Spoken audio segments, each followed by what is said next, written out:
Bróðir, Guð í sínu heilögu spádómi, hann sagði að hann að blessa og vera bara svona stórlega að hjálpa í þessi svona elskuna mína sem ég var að bæn og það var fyrir 1 ár svona pappa mín var í svona megar krabbamæn.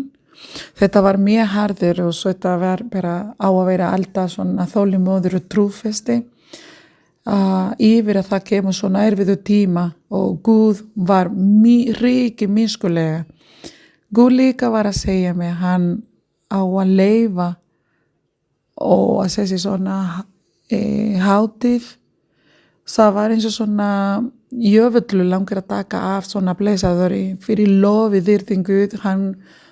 Pappa minn var að mæta svona í bibliokynninga 31. ágúst.